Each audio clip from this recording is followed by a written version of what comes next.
Ron DeSantis and Greg Abbott made headlines last year for transporting migrants coming up from the southern border up to Martha's Vineyard. Now, Greg Abbott has done the same thing after a huge spike in northern migration, sending immigrants to cities like Denver, Chicago, Los Angeles, Washington, D.C., and of course, to New York. And so let's watch a little bit of footage from CNN. They were on the ground. Quiet down in there. I got six migrants in the side room over there. We're done in 2 hours. I'm only charging them $10 a head per day. Well, you have that extra room. Yeah. Let's hear from CNN down in El Paso, of course, a border city in West Texas, just to give you guys an idea of what's going on. Difficult to describe, Jim, with words, so I want to walk so you can walk with me and just see the magnitude of the number of individuals who are around this church here, just streets from downtown El Paso. A lot of these individuals you'll see are males, adult males. A lot of the women with children are actually in shelters and a network of shelters throughout El Paso. As you mentioned, the city of El Paso under a state of emergency. They declared a disaster because of the influx, because they know that once Title 42 lifts, that there is going to be a greater influx of migrants. All right, just before we go further with this video, for those who don't know, El Paso is right on the Mexican border. Not only is it on the border, but I knew this, I learned this driving through El Paso a couple times when I drove across country. El Paso and Juarez, from a bird's eye view, look like the same city. It looks like one city. It's one big urban area. About 20% of that urban area is El Paso, and then 80% of it is Juarez, Mexico. Juarez is a huge city. So that's why the border is so easily crossed in this area, because it's one big city, basically, with a border running through it. All right, here we go. But here's the thing. So process this with me. Title 42 allows immigration agents to swiftly return migrants back to Mexico. So the obvious question, as you look around, is then why are there so many migrants if the federal government is actually implementing this Title 42? Then why are there so many migrants out here? Well, here's what we know. From talking to migrants and community leaders and officials on both sides of the border, I can tell you that thousands of migrants, nearly 40,000, are in at least 4 northern Mexican cities, and frustration is boiling over. A lot of them are deciding to cross the border. That's why you see so many out here. Some of them are turning themselves in to border authorities, Jim. Others are deciding to cross the border illegally because they've lost patience. All right, so there's from CNN. Now, of course, New York City Mayor Eric Adams took issue with Greg Abbott's stunt, if you want to call it that, but he has been making sub-headlines here for not only criticizing Greg Abbott, but also criticizing his own party's leadership, calling out Joe Biden's mishandling of the southern border. This is from a Politico article. More than 57,000 migrants, mostly hailing from Latin America, pardon me, have arrived in the city since last spring. That's New York, while Chicago has fielded more than 8,000 newcomers. City Hall projects it will cost New York more than $2.9 billion over the next year to provide the migrants with housing, food, and other services. Adams' rhetoric about the situation has become increasingly heated, more closely mirroring Republican talking points in recent weeks. During a roundtable in late April with other black mayors, including Lightfoot, he said the city is being destroyed. Now, he didn't. Yeah, well, here's where this goes. Can you imagine if a Republican said it? AOC would have tweeted about it before he finished the sentence. That's the kind of shit they wanted Tucker Carlson canceled 4 years ago. Right. Before Fox canned him, was he said the immigrants are dirtying up our cities, right? I mean, that's pretty much exactly what he said. Now, Adams didn't save all of his criticism for his own party leadership. He had some not so kind words for Abbott, going as far as to insinuate that Abbott was targeting black-run cities, so cities with black mayors. Here's him clarifying that point at a press conference. Governor Abbott sent asylum seekers to New York, black mayor, to Washington, black mayor, to Houston, black mayor, to Los Angeles, black mayor, to Denver, black mayor. He passed over thousands of cities to land here. And so I don't think El Paso, I don't think Brownsville, Texas, I don't think any of those other cities should have to bear the weight of the failure in Washington, D.C. And so it was wrong for the mayor of El Paso to do it. No one should use human beings as political pawns. And I cannot ignore the fact that Governor Abbott sent migrants only to cities with their black mayors and is undermining our cities. Undermining our cities. Okay, so why? Why is it undermining your also it's not true. He was being interviewed, and Philadelphia is run by a white mayor. And they asked him about it, and he kind of backed off on this claim. It's not about black mayors. It's about Democratic-run cities, which are more likely to have a black mayor. Right. It's about Democrat cities that have claimed to be sanctuary cities, right? They've claimed to be sanctuary cities. You've all gone to the protest. No hate, no fear. Immigrants are welcome here. Welcome here. Here? Welcome here. Oh, no, we didn't mean here. We didn't mean here. We meant here. We meant there, here. We meant like here. United States generally. Yeah, right, exactly. We meant like El Paso, right? Yeah. That's what the New York liberals mean. That's what you meant by here. Right. Here meaning there. There. Right. By here, we mean down there. I have said this Texas, from the beginning. Arizona, yeah. Whatever you think about Abbott, whatever you think about DeSantis, whatever you think about Republicans, whatever you think about immigration, I have said from the moment they started doing this that this was one of the most genius trolls in political history because they're right. Where's the lie? Where's the lie? These communities are being are having to process hundreds, thousands of immigrants a week. Communities like El Paso that are a fraction the size of New York, a fraction the size of Chicago, a fraction the size of even Philadelphia in terms of their economy, their population, their infrastructure, their social services. So you send a few thousand to New York and it destroys the budget of New York. So how are they supposed to feel? This is what they've been saying the whole time. And you've been calling them racists, right? So they said, okay, well, we're going to spread the wealth. And you guys, you're a sanctuary city. So we're going to send some to you. They're not sending them to Honduras. They're not sending them off to Borneo. They're sending them still within the borders of the United States. No, hey, look, they're sending them to nice liberal Democrat cities. They not should to be these better mean taken MAGA care of, Republican fascist cities, right? No, they're sending them to the places where the people go out in the street and they chant at Donald Trump that the immigrants are welcome here. Right. We're welcome here. And this was not like Martha's Vineyard where they set the migrants up and lied to them and said there were jobs waiting for them. They actually told them, okay, you're going to Denver, you're going to LA, right? And so and they voluntarily went there. Right. They went. They said, okay, great. I'm sure those people in New York, I'm sure all those cosmopolitan Fifth Avenue dwelling New Yorkers, I'm sure they mean what they say when they say we're a tolerant city and all are welcome. We're a sanctuary city. We're a sanctuary city. Well, yeah, this is what Adams said here. So a spokesperson for Abbott, Abbott, sound the same, said in a statement, I'm struggling to read this. Mayor Adams, along with Mayor Bowser, Lightfoot, and Mayor Kenney were proud to tout their self-declared sanctuary city status until Texas began busing migrants to New York, Washington, Chicago, Philadelphia to provide relief to our overrun and overwhelmed border communities.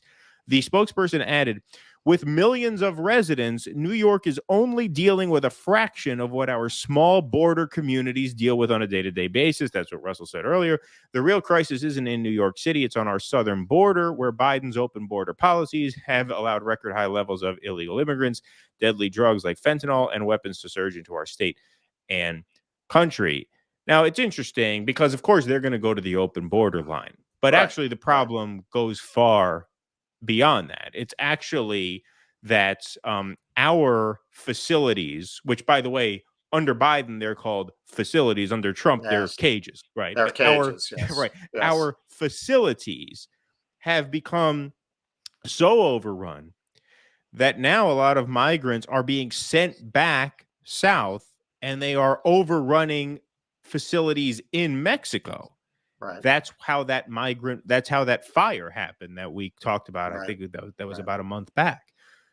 Because you have thousands of migrants overcrowding not just our cages, but cages in Mexico as well, and migrants sleeping Facilities. out on the street. Facilities. Yeah. Oh, that's right. That's right. Facilities. In 2 years, when Trump is back in office, they'll be called cages again. They'll be But for cages, now, yes. facilities. Sorry, Facilities. didn't want to be inaccurate there. Perhaps maybe look, resorts. you're creating chaos resorts. all over the place because a certain amount of migrants are getting in, a certain amount are being held here, a certain amount are being held south of the U.S.-Mexico line, certain amount are not being detained in those south of the border facilities. A lot of them are living out on the street there, resorting to prostitution, drug dealing, right? They're just a horrible life.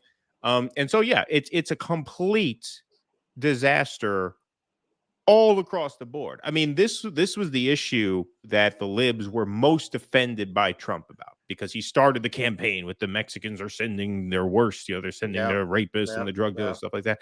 I don't think there's any argument to be made that Joe Biden is not much worse than Trump on this issue. The effects of what Biden has done are much, much worse, because part of the reason why you're having this influx of migrants at the border is precisely because of Democratic hypocrisy on this issue, because a lot of migrants felt that now with Trump gone, they're going to be treated better when they get here, but they're not. Right. And look at the chaos that has caused. You wouldn't know it because as soon as Biden becomes president, it's not a story anymore. Right? You Right, wouldn't not know a story anything about it. You wouldn't, if they were not busing migrants to Democrat cities, this wouldn't even be a story. The only element of this, they covered it when the facility caught fire, very briefly. They didn't even cover it that much.